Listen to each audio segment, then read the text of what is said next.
बिहार जो है इसमें भोजपुरी, मगही, मैथिली, अंगिका और बज्जिका इतनी बोली है। इसमें एक बोली को भाषाई दर्जा मिला हुआ है, वह मैथिली।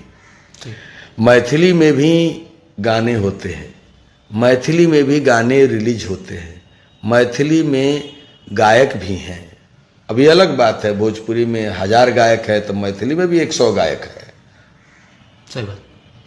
और मैथिली कोकिला शारदा सिन्हा जी ने जो सीमा तय किया, जहां तक पहुंची, कौन भोजपुरी का सिंगर वहां तक पहुंचा है? कोई नाम बता दो कि अच्छे गीत गा करके पद्म श्री, पद्म भूषण, पद्म विभूषण, इतने पद्म पुरस्कार पाने वाला कोई भोजपुरी हो तो मेरे सामने आए, मैं उसकी पूजा करूंगा, अपने हनुमान जी की पूजा छोड़ दूंगा।